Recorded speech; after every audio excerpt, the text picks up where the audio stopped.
Welcome to As the Story Grows. I'm Brian Patton. Today we welcome Sugar Horse frontman Ashley Tubb to the podcast. The new Sugar Horse record, The Grand Scheme of Things, is out this Friday on Pelagic Records. Ashley talks about being drawn to the technical side of guitar, the weird origins of the band's name, the silly song titles, the inspiration of Mogwai and Godspeed You, Black Emperor, and a lot more. This was such an excellent conversation, and I love the new Sugar Horse record, so I hope everyone enjoys this episode. Thank you so much for listening. If you are not subscribed to the podcast yet, what are you waiting for? I know subscribing to things can be annoying. Things can just show up in your inbox or your YouTube feed or your iPhone, your Android, all the time. But we release 2 episodes every week, and you wouldn't want to miss an episode. We have some great guests on the pipeline. So if you aren't subscribed, I would love it if you subscribed it. In the show notes, you can find links to our Discord server, our mailing list, and the Patreon page.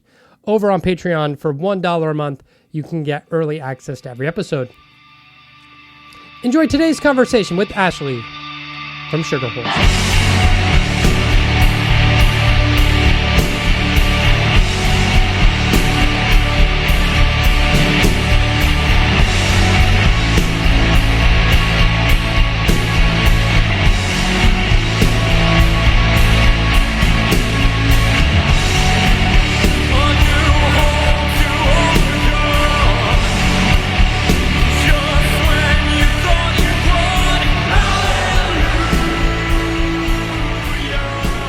I felt like shit afterwards. All good. How you doing? Yeah, good. It's like, well, kind of early afternoon here, okay. So I'm about to wrap up and put the kids in the bath and make them dinner and stuff. So fun, good, boring dad dude stuff. Yeah. No, I just told my kids, I was like, I'm recording, just wait like half an hour, then I'll make you lunch. They're like, okay. Sure, yeah. It's good times. It's good times. You're in Bristol? Yeah. It's for like Britain, it's very warm here right now. I think it's like late 20s, which probably doesn't sound that much from a US perspective, but like lots of people in Britain like really like hot weather. I'm not built for it at all, so I'm very uncomfortable and my brain doesn't work properly. Yeah. So apologies if like some of the answers to the questions are me just like laughing and dribbling on myself. And just assume I've gone into like some kind of heat-based coma or something. Yeah. Okay. It's been better here. I live in Washington DC, and For like all of July, it was like 100 degrees and just garbage, right? Miserable. So it's like 82 today, and I'm like, oh, it's really nice outside. It's still too hot, but like, yeah. So I get it. Is Bristol where you grew up? I guess like from an American's perspective, you'd probably say yes, but all of our stuff is so close together. So like from a British perspective, no. I grew up Bristol is kind of like the capital city, I guess, of like the West Country in the UK. And I grew up in like the actual West Country, so like the countryside. So nice. I grew up there and then moved to the big city. Yeah. What was growing up like? Yeah, it was all right. I had a nice family. I'm not a big fan of like the countryside. Okay. And I kind of realized that pretty quickly. So there was lots of like, I don't know, the folks around there liked doing lots of like outdoor activities and like sports and stuff. And I tried sports for like a while. Yeah. And actually tried pretty hard at them. But it was only to kind of fit in, and then realized pretty quickly as soon as I got into my like teens that I didn't like doing any of that stuff, and just became like a horrible like music and art nerd. You know what I mean? Yeah. Yeah. There was a lot of time spent just like inside, which is cool. That's fine. That's what I'm into. So right. Yeah. It's like as soon as I started playing guitar, it was like, okay, well, this is what I'm going to spend all of my waking hours doing, and I don't need friends. Exactly, man. And as soon as I started reading like weirdo books as well, or like watching weirdo films, like that was it. I was done. I was like, cool, I don't have to go and like talk to these, like go and do these sports where I have to talk to these guys that I hate anymore. You know what I mean? Yeah. What was it that got you into music? It was kind of a weird one for me where I didn't really care that much about music. It's a weird thing when you look back, because I remember feeling some like emotional twinges to like certain songs on the radio and stuff, and being like, oh, that's interesting, but not really thinking that much about it. And then for some reason, even though I wasn't even that interested in it, I just kind of decided to learn the guitar. Okay. And learning the guitar and all of the like super standard like songbook stuff that you get put in front of you when you start learning a guitar is like the music I got into first. So like they're probably still one of my favorite bands ever, but like I was really into Metallica for ages, and people really like Metallica. I still really like Metallica, but that's kind of how I got into stuff. And then, but that's also like, I like quite a wide range of stuff. Like I know like we're kind of seen as like a metal band, I guess. But I wouldn't say that anyone in the band is like a metalhead. We all like a pretty big range. Like no one's favorite genre of music in the band is like metal. We all look like a pretty big range of music, and I think that's where my big range came from. It's just like having a bunch of songs plonked in front of you, and you're like, oh, an A minor chord. You were drawn to the technical aspect more than like I don't, maybe not even the technical, but just like honestly, I have no idea why I thought it would be a good idea to learn guitar. I literally have no idea. I just got it in my head that it's something that I should try out, and then I like really liked it, and then the music kind of came afterwards. Yeah, does that make sense? Yeah. At what point in there were you like, okay, where do I find people to start a band, or was that never like on your radar? It actually happened pretty early, because it seemed like something that you do when you learn an instrument, right? But I was never like, let's find people to start a band. I think we would like in the UK we'd call them heads, but like the music nerd thing kicked in way earlier than that, where I had like, if there was something that I liked, it would like consume me for like 6 months, and I'd have to find out everything about it. Like if there was an album that I'd found, I'd be like, whoa, I need to know everything about this. I need to know who made it, who did the artwork, like all the all the crazy like insane people stuff that I'm sure you do as well. Yeah. We're like properly into music. Like you just like, people don't understand that you have to have like every different pressing of a record, because maybe there's a B-side on one, or maybe there's like a different master later on, which is like insane. It's insane person stuff, isn't it? Right. I remember being in high school or secondary school, and like my teenager trying to find like Japanese imports because they had different songs. Like exactly. Yeah. And that was awesome. When I found out about that, I was like, what? There's like songs that bands don't put on the actual records. Like, and that was around like the time I was properly getting into music was around like the primo file sharing time as well. So it was like, I came in like right at the tail end of Napster. So I remember having Napster for like 2 weeks, and then they shut it down. Oh man. But then like it was like WinMX. WinMX was my main one. I remember it looked like it was like black background with like multicolor script, so it looked like you were hacking shit, and I thought it was the coolest thing in the world. But yeah, getting like weird B-sides and like soundtrack songs off of that was like a big deal. Nice. So yeah, that was a fun time. It was wrong and illegal. No. Sure. I think it's still tenuous. I mean, like, is the stuff that's happening now with music any morally better than just stealing it directly offline? I think it's only very slightly morally better. I mean, it's not making the actual artists any more money. So right, it's probably better from a fan, ethical listener perspective, but like the corporations, they're fucking evil, right? It's definitely better from a corporate bottom line shareholder perspective, and that's what matters, isn't it? So unfortunately.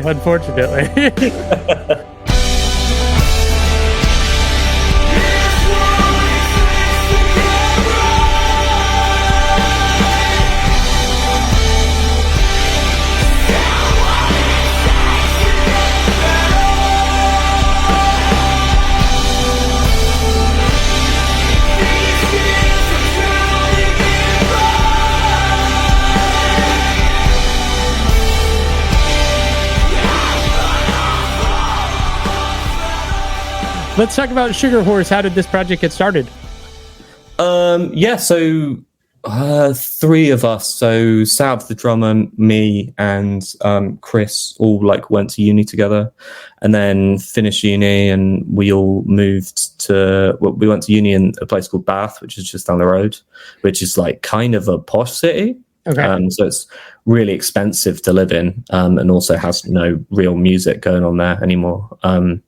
So we moved to Bristol, which is like the slightly cheaper, slightly more like bohemian, like weirdo city around the corner. And then lived here for a bit, and then just kind of started something that was pretty organic. It wasn't like like me and Chris, the bass player, were watching like lots of Bristol. I worked in like loads of music venues around Bristol, so I've seen a lot of bands, and lots of bands around that time were like doing very, I wouldn't say similar, because everyone was pretty different, but there was a big emphasis on like, I guess, being technical and like not necessarily showing off, but like playing muso, like difficult stuff, you know, being good at your instrument. And that was never something that really appealed to me at all. And so I wanted to start something that was like in the complete opposite direction of that. And that's what Sugar Horse is like. If you ever try to learn any of our songs on guitar, they are like bonehead simple, like like a 3-year-old could play them. So it was like very much like the opposite of that. That was going on at the time. Yeah, it's like metal or hardcore, whatever, progressed from like chaotic and passionate and very simple into like really technical, progressive, and everybody's a master on their instrument, and you lose some of that just like chaotic nature in that. We're really not. I mean, like Chris and Sab would probably hate me for saying that, because they're probably the two musicians in the band. But me and Jake are like terrible at guitar, so like absolutely awful. But I don't think that matters. Like, as long as you can like. For me, like music and like art in general really is about the conveyance of emotion, and how you get that across via whatever medium you're using, whether that be music or painting or poetry or, you know, and how successfully you get that initial emotion and push that across to whoever's consuming that art. And that's what's more important. And I feel like when you're in purposefully inserting lots of unnecessary technicality, that can get hidden behind like the kind of like virtuoso, like, isn't he impressive thing. And you might not be meaning to do that, but I feel like that happens quite a lot of the time. And what I've always thought is the stuff that works better in that context is the stuff that's as simple as humanly possible. Yeah. What was the inspiration for the band name?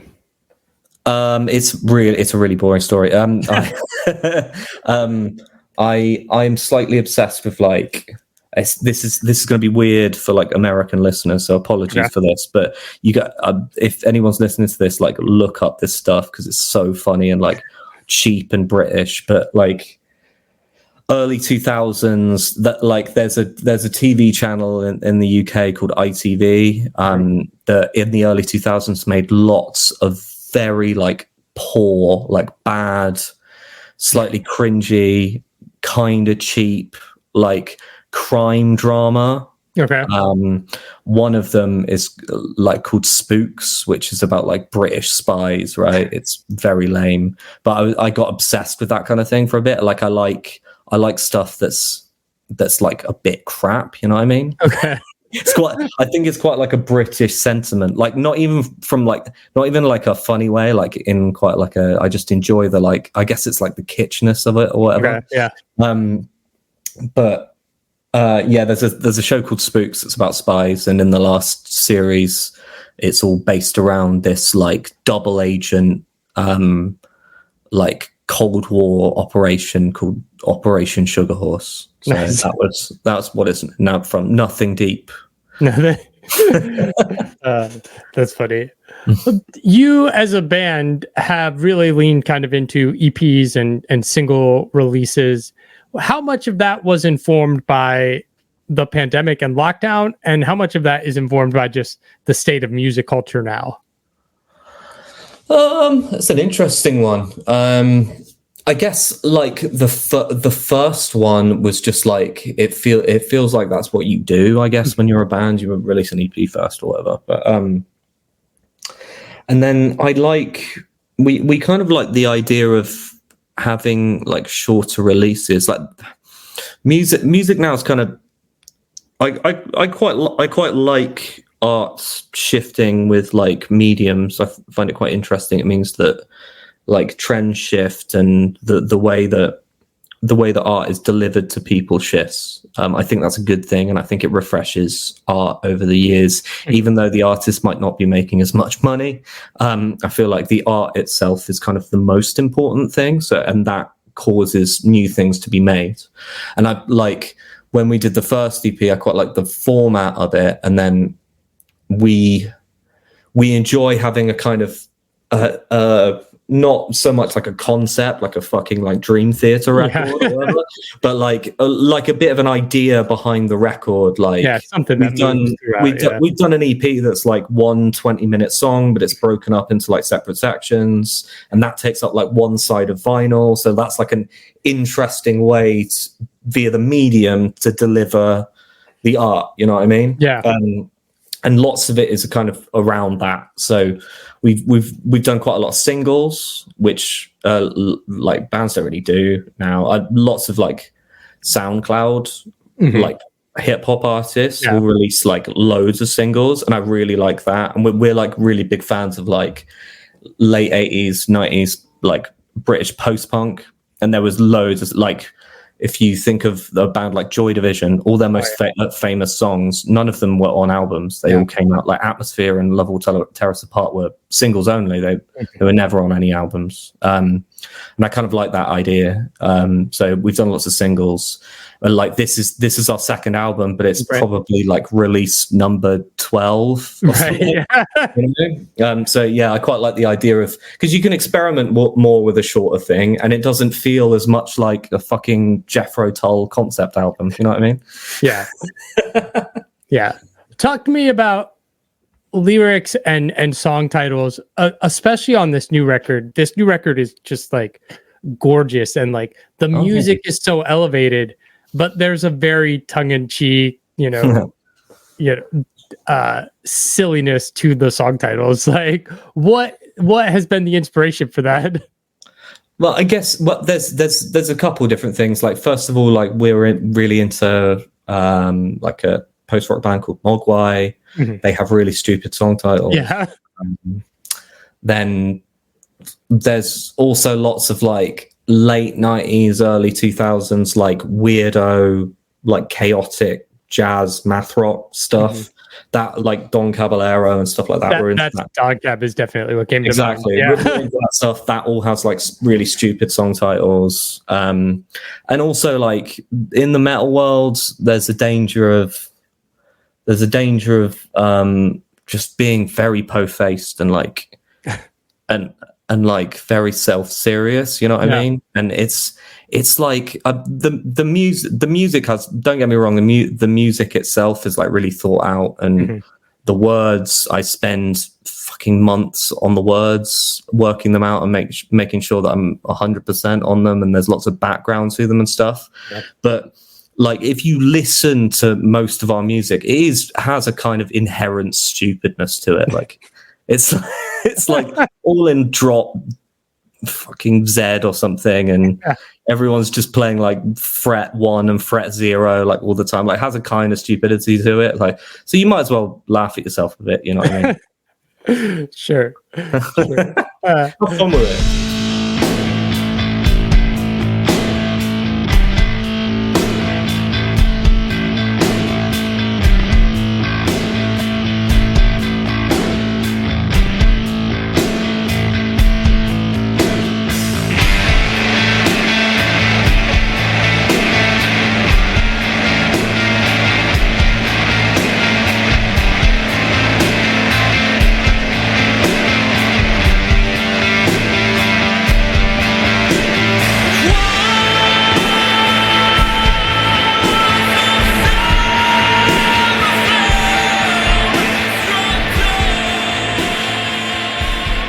New album's called The Grand Scheme of Things. It's the first track on the album, but what led you to that title and kind of the thought behind the record? The album title came. This has been the same with both our albums, actually. The album title came before anything else. Okay. And I actually have I reckon I have the title for album 3 already, so it's like ready to go. But I love the idea of working from something. So the thing I found really difficult before starting this band was like option paralysis of what to do, because we live in a world where you can access any kind of music anytime you want. I have like a laptop with Logic and loads of synths and stuff, so I can make any kind of music anytime I want. So I feel like giving myself very strict parameters actually, like, in a weird way, makes it a lot easier to make something. Okay. It's the thing I find really interesting is kind of coming up with the parameters for something. So that, like, and one of those parameters is like the title, right? So the whole record, I mean, I had the title before this, but the whole record is kind of based, like, my dad died a couple of years ago. A lot of the music was finished before he died, but like all of the words are kind of about, lots of it is about him and his outlook on the world, but it's also about me experiencing him dying, his death, and like kind of how that feels and my relationship to it. You know what I mean? Yeah. And there's lots of outside stuff with that, like how that makes me feel about certain things in the world. But it's all kind of wrapped up in that. And I thought that title was kind of prescient. It's like, it's the first member of my family that I've been like really close to, that's passed away. And that made it feel like a pretty important point in my life. Yeah. So that title felt really prescient, you know? It's also a phrase that working class British people use to the point where it doesn't mean anything anymore. You know what I mean? Yeah. And my dad used it a lot. So he would prefix any sentence by going, "In the grand scheme of things, Ash." Yeah. You know? And that's kind of nice in like a twee way, you know? Yeah. Who did the album artwork? It's a very talented woman called Myrna, who lives in Bristol, but she's a Mexican artist. It's actually I felt kind of bad because it's all of the artwork for the records is her stuff, but they're all kind of older pieces, so it's like quite different than what she works on now. Like, the artwork for the album is quite a lot more, I guess, like traditional than the insane, like, super modernist collage stuff that she makes at the moment. So I think she was a bit weirded out, being like, "You want to use that?" You know? But bless her, she let us, which was very nice of her.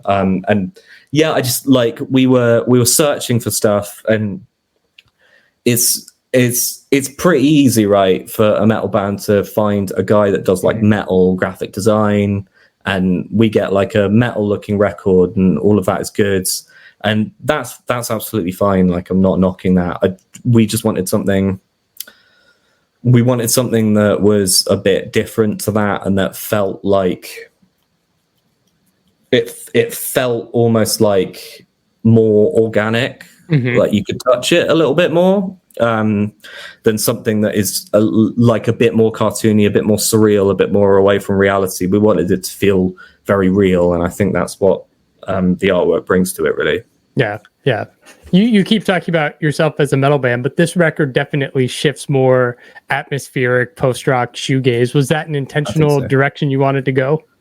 Yeah, it was like I was talks about like parameters, like setting parameters for the records a minute ago, and like before any of the music was written, I was listening to. There's a Mogwai record called "Come On Die Young," which is like the structure of the record kind of starts very quiet, very small, very subdued, and like the record before that, their first record, Young Team. Like there's a few songs on that record that start very subdued and quiet and build up to a climax.